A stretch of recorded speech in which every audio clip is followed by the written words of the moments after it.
Hello दोस्तों, स्वागत है आप सभी का। आज के इस कुंडली विश्लेषण में जो सवाल था वो ये कि क्या शादी हो पाएगी। बहुत सारे पंडितों ने ये कह दिया कि अब मैरिज हो ही नहीं पाएगी। तकरीबन तकरीबन आप ये मान के चलो कि उम्र जो है वो 38 साल के आसपास होगी और ये किसी कन्या की कुंडली है। अब यहाँ पे क्वेश्चन ये है, वो समझना ये चाहते हैं कि आखिरकार ऐसा हो क्यों रहा है और क्या चांस लगता है शादी होने का, हाँ तो कब या नहीं। तो मेरा मत था कि शादी होने के चांस लगते हैं। ठीक है, अब इन कारणों को समझने की कोशिश करेंगे कि शादी क्यों देर से हो रही या नहीं हो पाई अभी तक। ठीक है, देखिए ये जो लगन कुंडली है ये 1 नंबर से बनती है। ठीक है, और फर्स्ट हाउस जिसे हम लगन कहते हैं, अगर उसके अंदर एंटर करेंगे तो वहां पे हमें दिखाई देगा कि लग्न 20 डिग्री पे था, नक्षत्र है भरणी। इस भरणी नक्षत्र के जो स्वामी होते हैं वो होते हैं शुक्रदेव। तो जातिका का जो सोचने का ढंग है वो शुक्र के अधीन आना चाहिए। अब शुक्र किस तरह की सोच देता है? शुक्र इस कुंडली में सेकंड हाउस और सेवेंथ हाउस का मालिक है और सेवेंथ हाउस में ही बैठा भी हुआ है। तो इस कंडीशन में पहली प्राइम फैक्टर जो बनती है वो ये कि इंसान अपने पसंद से शादी करेगा। दूसरे की पसंद को यहाँ पे इम्पोर्टेंस कम दी जाती है। खुद अपनी प्रायोरिटीज सेट करके कहीं ना कहीं जातिका जो है वो अपने मैरिज को करने का प्रयास करते हुए नजर आएंगी, क्योंकि जिससे मैं मिड पॉइंट लॉर्ड कहता हूं उसे कुछ लोगों ने सूक्ष्म लगन के तौर पे भी देखा है। जो राशि के स्वामी है, राशि के स्वामी यहाँ पर 1 नंबर राशि मेष राशि है, उसके स्वामी है मंगल। मंगल जो है वो फर्स्ट हाउस लॉर्ड होके 9th हाउस में बैठे हैं। ठीक है, 50% काम उनके पास भी है। अब देखिए मंगल जो कि फर्स्ट हाउस के लॉर्ड हैं, उनका संबंध गुरु से, जुपिटर से बना हुआ है। ये इस लगन की कुंडली के लिए एक अच्छा राजयोग कहा जा सकता है। ठीक है, किसी का कमेंट था कि उनके सूर्य के ऊपर कुछ ग्रहों की दृष्टि है लेकिन उनका जो दशा है, दशा तो ठीक गई। तो मैं एक चीज बता दूं, हर एक इंडिविजुअल लगन के अंदर जो लॉर्डशिप्स हैं प्लेनेट की वो बदल जाती हैं। इस कारण से योगों के बनने और बिगड़ने में लगन बाय लगन जो है ना वो वेरिएशंस आ जाएंगे। कुछ लग्नों में शनि और बुध के योग को अच्छा नहीं मानेंगे तो कुछ लग्नों में उसको राजयोग बता देंगे। इसलिए जब कभी भी ऐसी कोई चीज देखनी हो कि कोई दृष्टि है या कोई साथ बैठा है तो लगन को जरूर स्पेसिफाई करके चलिएगा कि कौन से लगन में वो बात हो रही है। जैसे कि मेष लगन की कुंडली है, मेष लगन की कुंडली में मंगल फर्स्ट हाउस और 8th हाउस के लॉर्ड है और वो 9th हाउस के लॉर्ड जुपिटर के साथ 9th हाउस में बैठे हैं। जुपिटर 12th हाउस का लॉर्ड भी है। ऐसे कंडीशन में 8 और 12 के स्वामी भी एक साथ आए हैं, विपरीत राजयोग स्थिति बनती है और पहले भाव और नवम भाव का स्वामी साथ आया है, ये भी प्लस पॉइंट है। तो यहाँ पे जो मंगल और गुरु है इसकी युति सपोर्ट करती हुई नजर आती है। यहाँ पे प्रॉब्लम एज सच नहीं थी, लेकिन 7th हाउस में 2 प्रॉब्लम्स खड़ी थी। पहली प्रॉब्लम समझिए, पहली प्रॉब्लम यह है कि जो 7th हाउस है वो पाप कत्री में है। पाप कत्री क्या होता है? पाप कत्री से अर्थ है कि आपका जो 7th हाउस है उसके दोनों तरफ 2 पापी ग्रह बैठे हों या क्रूर ग्रह बैठे हों तो कैंची के बीच में ये भाव और इसका भावेश आ गया। अब इस स्थिति में देखें तो एक तरफ सूर्य बैठे हैं और एक तरफ केतु बैठे हैं। सूर्य 7th हाउस की तरफ ही बढ़ रहे हैं और केतु जो है वो भी 7th हाउस, क्योंकि वक्री है, 7th हाउस की तरफ बढ़ रहे हैं। इसकी वजह से आपका जो 7th हाउस है वो बहुत स्ट्रॉन्ग पापकत्री योग में आया, एक दिक्कत। दूसरा, शुक्र जो है, जो कि आपके सोचने का ढंग भी है और 7th हाउस का मालिक भी है, वो शनि और केतु के बीच में आ गया है, कि सबसे ज्यादा प्रॉब्लमेटिक कंडीशन मानी जाएगी। इसमें शनि शुक्र के साथ बैठे हुए हैं। जब शुक्र को मैंने बोला कि वो आपके सोचने का ढंग है, तो देखिए लगन के ऊपर पड़ने वाले प्रभाव इंसान के सोचने के ढंग को दर्शाते हैं। इनका सबकॉन्शियस माइंड है वीनस, ये बहुत ही अच्छे कला के क्षेत्र में या जो होता है ना ब्यूटीफुल लग्जरियस चीजों को देखना, उनको सेलेक्ट करना, ये इनके लिए नेचुरल इनके माइंड में आता है। ऐसे लोगों को हम कहें कि कपड़ा या कोई भी क्रिएशन वर्क्स के अंदर ऐसे लोग बहुत अच्छी क्रिएटिविटी आर्ट्स में दिखाते हैं। लेकिन ये जो वीनस है इनका, ये वीनस बहुत ही क्लोज होके बैठा है शनि से। 23 डिग्री का शुक्र है और 21 डिग्री का शनि है। ऐसे कंडीशन में क्या हो रहा है, सबसे पहले कि शनि जो है वो हर चीज को डिले करने वाला ग्रह है। उसका सोचने के ढंग के ऊपर बैठ जाना ये थोड़ा सा प्रॉब्लमेटिक है। इसीलिए चीज आज नहीं करते, आज को आगे बढ़ा देने वाली बात कभी कभी ऐसे में कर जाते। तो और शनि 7th हाउस में उच्च का था। उच्च के शनि में ऐसा कोई 100% हम नहीं कह सकते कि वो 36 साल ले लेगा रिजल्ट करने में, ठीक है, लेकिन क्योंकि वो सोचने के ढंग के बहुत करीब बैठा है और उससे जस्ट अगले ही भाव में आपका केतु बैठा हुआ है, इस कारण से यहाँ पे इंसान अपने प्रोफेशनल लाइफ्स को इंपॉर्टेंस देता हुआ ज्यादा नजर आ सकता है। कॉम्बिनेशन क्या है, 10th हाउस का मालिक पूरी तरीके से सोचने वाले ढंग के ग्रह शुक्र के साथ बैठा है और शनि यहाँ पर डायरेक्शनल स्ट्रेंथ को लेकर बैठा हुआ है, ठीक है। ये पहली कंडीशन बन रही है जो कि मैरिज को डिले कराने में सक्षम थी। दूसरी बात कि आप इंडिया में नहीं हो, आप विदेश में हो, अमेरिका में हो इस समय। अब आप अमेरिका कैसे गए, इसको समझने के लिए आप ऐसे समझ सकते हो कि जो आपका मंगल है, यानी कि 1st हाउस, ये लगन लॉर्ड जिसे हम मानते हैं, वहां का 50% तो मंगल काम करेगा, वो 9th से कनेक्टेड है और 12th लॉर्ड के साथ भी कनेक्टेड है। साथ ही साथ राहु जो विदेशों की चीजों को दर्शाता है, फॉरेन की चीजों को दर्शाता है, वो आपके कुंडली में शुक्र की राशि में 2 नंबर में बैठा हुआ था। वो भी शुक्र के ऊपर प्रभाव डालेगा डिस्पोजिटर थ्योरी से। इस कारण से भी आप विदेश में गए और वहां पे आप काम कर रहे हो। आप अगर अपने 4th हाउस जहां 4 नंबर लिखा है उसको देखेंगे, उसका स्वामी है चंद्रमा और वो 12वें भाव में जाके बैठा है, इसलिए विदेश में जाके आपका बसना कहीं ना कहीं आपको सपोर्ट करता था, ठीक। अब हमारा मेन कंसर्न क्वेश्चन जो है वो विवाह के बारे में ही है। अब इसके ऊपर लौट के आ जाते हैं तेजी से। देखिए, पहली बात, लगन कुंडली में 7th हाउस जो है वो पापकत्री में। फिर बात करें 8th हाउस विवाह का सुख, वो फिर पापकत्री में, क्योंकि शनि और दूसरी तरफ मंगल है, लेकिन एट द सेम टाइम शुक्र और गुरु भी है। तो एक शुभकत्री एक पापकत्री का फॉर्मेशन 8वें पे नजर आता है। दूसरी इंपॉर्टेंट बात कि जब कभी भी मैरिज की बात हो तो लगन के साथ साथ चंद्रमा कुंडली और सूर्य की कुंडली को भी समझना है। तो जो चंद्र कुंडली है वहां से जो आपको 7th हाउस नजर आएगा वो है बुध की राशि।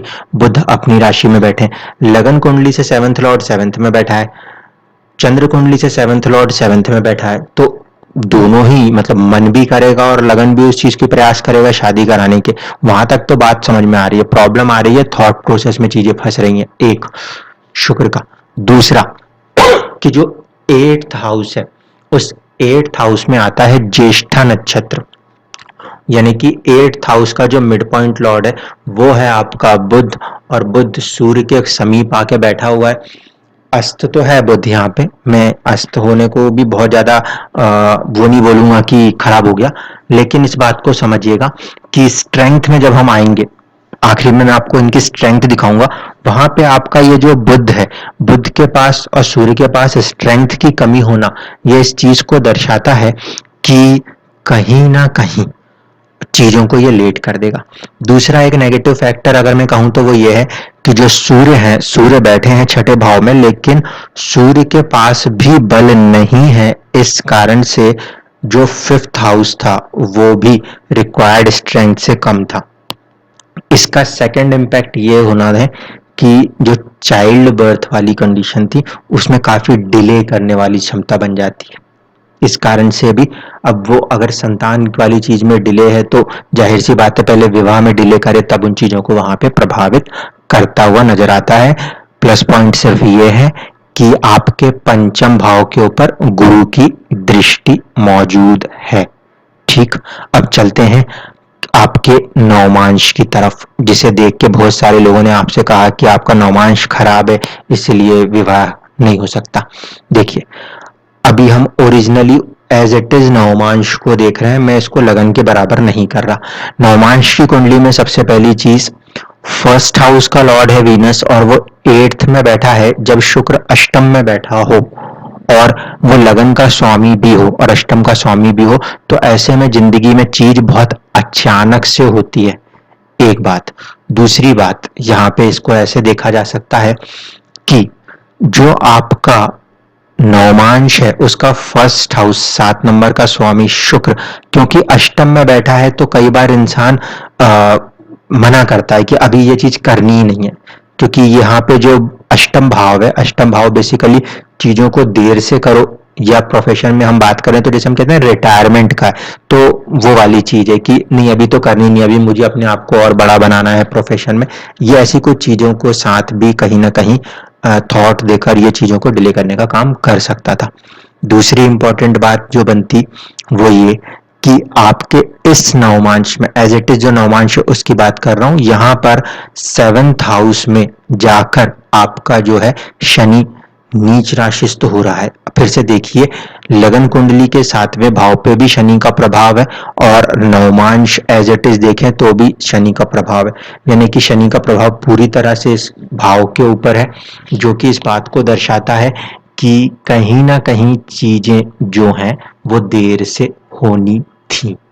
ठीक, अब समझिए, जो फर्स्ट हाउस है वहां पे आपको मंगल का नक्षत्र मिलता है चित्रा, और वो नवमांश का मिड पॉइंट लॉर्ड बनता है। वो फिर से भाग्य में बैठा है वो बुध के घर में जाकर, जो उसका शत्रु का घर है, लेकिन फिर भी भाग्य में बैठा है।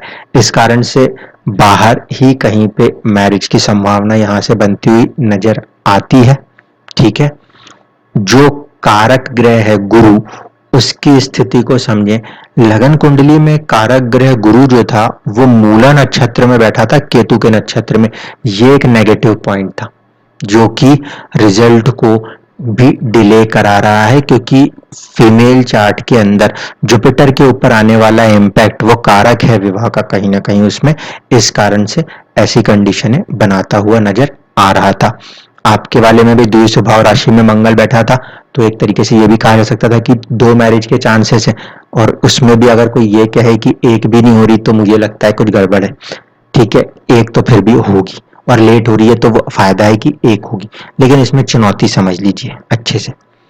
आपके कुंडली में जो नवमांश बन रहा है ना, लगन कुंडली 1 नंबर से बन रही थी, नवमांश 7 नंबर से बन रहा है। इस कारण से जब भी आपका विवाह हो जाएगा उसके बाद आपकी जो जिंदगी है वो जैसी भी चल रही है उससे बिल्कुल 180 डिग्री पलट जाएगी। इस चीज को ध्यान रखिएगा। ठीक है, आपका जो योग है जिसमें जन्म हुआ, ये व्याघाता योग, जो योग है जिसको भी इसमें शांति करने वाली बात होती है, क्योंकि ये योग कई बार परेशानियों को जन्म देता है। ठीक है, तो इस योग की शांति आपको अपने प्लेस के हिसाब से करानी चाहिए। ये है आपका, जब हम लगन के तुल्य आपके नवमांश को बनाते हैं। अब यहाँ पे देखिए, यहाँ पे चौथे भाव में बुध, गुरु और सूर्य नजर आते हैं। सूर्य बैठेंगे तो एक चुनौती खड़ी होगी, वो ये कि वो अपनी हीट से उस हाउस को कहीं ना कहीं इम्पैक्ट कर रहे होते हैं। तो इसकी वजह से मैरिटल लाइफ के अंदर कहीं ना कहीं डोमिनेटिंग नेचर का रुख अपनाने जैसी सिचुएशन बन जाती। अगर मैं इस कुंडली को सीधे सीधे किस्मत की कुंडली कह के ऑब्जर्व करना शुरू करूं तो मैं देखता हूं फर्स्ट हाउस जो था, जो लगन कुंडली में ऐसा सच खाली था, वहां पे शनि आके बैठा हुआ है जो कि उस भाव में नीच होता है, नीच राशिस्थ होता है। इसकी वजह से भी कई बार आप अपने चीजों को डिसीजन लेने में डिलेस करेंगे, क्योंकि लगन के ऊपर शनि की दृष्टि दिखाई दे रही थी, नवमांश में वो बैठा हुआ नजर आ रहा है। इसीलिए कामों में देरी यहां पे दिखती है। जो आपका शुक्र था, जो फर्स्ट हाउस का मिड पॉइंट लॉर्ड बनता था, वो सेकंड हाउस में बैठा हुआ है, तो कहीं ना कहीं वो आपको धन संचित करने में और प्रोफेशन की तरफ आगे जाने के लिए प्रेरित करता हुआ नजर आता है। फोर्थ हाउस में गुरु उच्च राशिस्थ होके बैठे हैं, 12th हाउस के लॉर्ड भी हैं और किस्मत 9th हाउस के लॉर्ड भी हैं। 9th हाउस का स्वामी होके उच्च तो दिखाई दे रहे हैं, लेकिन देखिए अष्टम अपने से षडाष्टक होने के कारण यहाँ पर जो किस्मत है वो कुछ ना कुछ डिले करती हुई नजर आती है। दूसरी इंपॉर्टेंट बात जो समझनी चाहिए कि चंद्रमा जो कि आपके फोर्थ हाउस के लॉर्ड हैं, वो गुरु की राशि में जाके बैठे हैं, तो there is a house exchange in this Navamsha. ये भी सपोर्ट करता है, लेकिन जब ये सपोर्ट करेगा चंद्रमा सूर्य के करीब आ जाएगा, उसे अमावस के तौर पे देखा जाएगा, इस कारण से थोड़ी सी चुनौतियां दिखाई देती है। लेट मैरिज इस कुंडली में बन रही थी, पहला रीजन था पापकत्री, दूसरा प्राइम फैक्टर था वो था शनि। और लाइफ आफ्टर मैरिज बिल्कुल 180 डिग्री जो भी अभी है उससे बदलेगी, इतनी चीजें श्योर शॉट हैं। ठीक, अब आगे हम देखें दशा, तो दशा आपके ऊपर 2006 से 2026 तक शुक्र की ही चल रही है। ठीक है, 7th हाउस का लॉर्ड भी है, और अगर गिनती से देखें तो आपका चंद्रमा जो है वो रेवती नक्षत्र में था, जिसमें कि आपकी मूल शांति होना आवश्यक था। ठीक, मूल शांति अगर आपकी हो चुकी है तो बहुत अच्छी बात है, अन्यथा उसको जरूर कराइएगा, क्योंकि आपके चंद्रमा के आगे पीछे कोई भी ग्रह नहीं था। लेकिन प्लस पॉइंट ये था कि चंद्रमा को सूर्य और बुध देख रहे थे, इसीलिए वहां पे केमुंद्रम दोष को खत्म कर रहे थे। ठीक है, ये प्लस पॉइंट है। लेकिन क्योंकि गंडंत जो योग है या नक्षत्र है, उनमें से एक आता है आपका रेवती, उसमें जन्म है, इसलिए भी लाइफ में कई बार चुनौतियां देखने को मिलती हैं। अब मेन मुद्दा ये कि शुक्र की जो दशा चल रही है ये तीसरी दशा है काउंट में, तो इसे हम विपत दशा में ही मानेंगे। ठीक, इस विपत दशा में मैरिज कराने की क्षमता किन किन के पास है? हम 7th हाउस में शुक्र के साथ शनि को भी देख रहे थे, और इसके बाद हम आगे देखें तो बुध, क्योंकि बुध आपका 8th हाउस का भी स्वामी बन रहा है और चंद्र कुंडली से 7th हाउस का भी स्वामी बनता है, इसलिए मैरिज जो है वो आपकी 2019 से 2025 के बीच में बनती है। अब जहां जहां चीजें फंस रही हैं उनको भी समझते चलिए। जो दूसरी दशा आपके ऊपर पैरेलल में लागू होती हुई नजर आती है आपके चंद्रमा की पोजीशन के कारण, उससे देखें तो आपके ऊपर बुध की दशा चल रही है। अब बुध की दशा देखें लगन कुंडली से तो छठे भाव की दशा है, जो कि बेसिकली डाइवोर्स को दिखाती है या शादी नहीं करने वाली चीजों को ये दिखाती है। लेकिन चंद्र कुंडली से ये 7th हाउस की दशा कंसीडर हो रही है, इस कारण से अभी भी मैं पॉजिटिव हूं इस मामले में कि लगन कुंडली का 7th हाउस भी एक्टिव है और चंद्र कुंडली का 7th हाउस भी अपनी दशा में एक्टिव है, इसलिए there is a chance for marriage. अब कंडीशन ये बनती है कि 2021 से 2024 के बीच का ये जो पीरियड बनता है बुध की महादशा में शुक्र की अंतरदशा, इसमें आपको प्रयास करने पड़ेंगे। कारण फिर से बोल रहा हूं, फर्स्ट हाउस का मिड पॉइंट लॉर्ड 7th में है, इसीलिए आप बहुत ज्यादा अपने पार्टनर को लेके सेलेक्टिव हो रहे हो, और ऊपर से शनि साथ में आके उसको और लेट कर रहा है, इसीलिए आपको अब जो है ना सिलेक्शन वाला है ना, एक होता है कि बस हीरा ही हीरा छांटेंगे वाले चक्कर में जो दिक्कत आती है, आपको उस चीज से अब बचना चाहिए। ठीक, तो अब आपका जो सिलेक्शन प्रोसेस है, उस सिलेक्शन प्रोसेस में आपको अपनी जो थोड़ी सी कुछ कंडीशंस है उनको वेरिएट करना पड़ेगा। एक चीज ये ध्यान रखिएगा। दूसरी चीज जो दिख रही है वो ये कि देखिए आपका जो षडबल स्ट्रेंथ है, इसमें शनि जो देरी दर्शाता है वो ग्रह तो बहुत ज्यादा बलवान है। 10th हाउस का लॉर्ड होके वो बहुत ज्यादा बलवान है, अच्छा है, प्रोफेशन के मामले में कुछ कहा जा सकता है। लेकिन बुध जो मैंने दिखाया था 8th हाउस का मिड पॉइंट लॉर्ड भी है और चंद्र कुंडली से 7th हाउस लॉर्ड भी है, वो स्ट्रेंथ में कमजोर है, इसलिए आपको इसको स्ट्रेंथ करना पड़ेगा। जब इसको स्ट्रेंथ करेंगे तो आपको रिजल्ट्स भी देखने को मिल जाएंगे। और जहां तक हम मैरिज के ड्यूरेशन को ले रहे हैं, वो अभी जो ड्यूरेशन चल रही है, इस ड्यूरेशन से लेकर आगे आने वाले जो 6 महीने 2023 में मिलेंगे, वहां तक हम कहीं ना कहीं पॉजिटिव हो रहे हैं। कारण ये कि शनि अभी वक्री हुए हैं और वो दोबारा आके जब आपके 10th हाउस में बैठेंगे तो कुछ चेंजेस को दिखाने का प्रयास करेंगे। जब यहाँ पे शनि 10th हाउस में बैठेंगे तो उनकी दृष्टि शुक्र के ऊपर रहेगी, ठीक है। वैसे शनि 10th हाउस में बैठे तो इंसान प्रोफेशन की तरफ ज्यादा जाता है, मैरिज की तरफ कम जाता है, लेकिन आपको कोशिश करनी पड़ेगी अब थोड़ा सा फोर्सफुल होके। दूसरी बात ये, एट द सेम टाइम आपके जो जन्मकालीन चंद्रमा है उनके ऊपर से गुरु का गोचर है, ठीक है। तो ये दोनों ही पॉजिटिव साइड मानी जा सकती है, क्योंकि सूर्य कुंडली चंद्र कुंडली आमने सामने है, पूर्णिमा का जन्म है, तो गुरु दोनों को इम्पैक्ट करने को तैयार बैठे हैं। और 7th हाउस लॉर्ड को कहीं ना कहीं आपके कुंडली में जो शनि बैठेंगे आपके 10th हाउस में तो इम्पैक्ट कर सकते हैं। इसके आगे वाला पीरियड भी सपोर्टिव बनता हुआ इसलिए दिखाई देगा क्योंकि आप 7.5 में एंटर हो जाओगे। 7.5 में भी कई बार चीजें ऐसे होती हैं, बनती हैं, नजर आती हैं। इस कारण से मैं अभी भी पॉजिटिव हूं कि इस कुंडली में जो मंगल 2 शादी कराने वाली पोजीशन दिखाता था वो कम से कम 1 तो जरूर कराएगा। ड्यूरेशन जरूर लेट हो रहा है, ठीक है। और